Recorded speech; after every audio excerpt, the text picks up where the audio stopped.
एक बार एक किसान परमात्मा से बड़ा नाराज हो गया। कभी बाढ़ आ जाए, कभी सूखा पड़ जाए, कभी धूप बहुत तेज हो जाए तो कभी ओले पड़ जाए। हर बार कुछ न कुछ कारण से उसकी फसल थोड़ी खराब हो जाए। एक दिन बड़ा तंग आकर उसने परमात्मा से कहा, देखिए प्रभु, आप परमात्मा हैं, लेकिन लगता है आपको खेतीबाड़ी की ज्यादा जानकारी नहीं है। एक प्रार्थना है कि एक साल मुझे मौका दीजिए। जैसा मैं चाहूं वैसा मौसम हो, फिर आप देखना मैं कैसे अन्न के भंडार भर दूंगा। परमात्मा मुस्कुराए और कहा, ठीक है, जैसा तुम कहोगे वैसा ही मौसम दूंगा, मैं दखल नहीं करूंगा। किसान ने गेहूं की फसल बोई। जब धूप चाही तब धूप मिली, जब पानी तब पानी। तेज धूप, ओले, बाढ़, आंधी तो उसने आने ही नहीं दी। समय के साथ फसल बढ़ी और किसान की खुशी भी, क्योंकि ऐसी फसल तो आज तक नहीं हुई थी। किसान ने मन ही मन सोचा, अब पता चलेगा परमात्मा को कि फसल कैसे करते हैं। बेकार ही इतने बरस हम किसानों को परेशान करते रहे। फसल काटने का समय भी आया।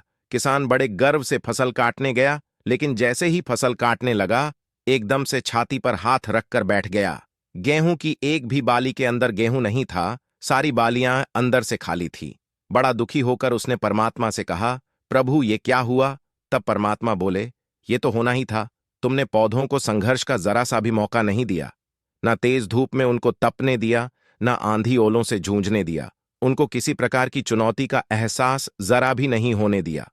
इसीलिए सब पौधे खोखले रह गए।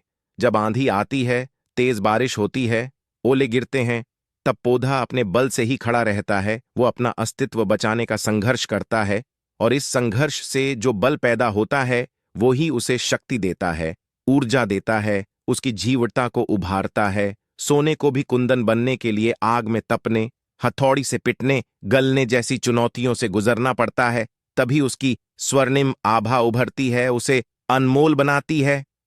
उसी तरह जिंदगी में भी अगर संघर्ष ना हो, चुनौती ना हो, तो आदमी खोखला ही रह जाता है, उसके अंदर कोई गुण नहीं आ पाता। ये चुनौतियां ही हैं जो आदमी रूपी तलवार को धार देती हैं, उसे सशक्त और प्रखर बनाती हैं। अगर प्रतिभाशाली बनना है तो चुनौतियां तो स्वीकार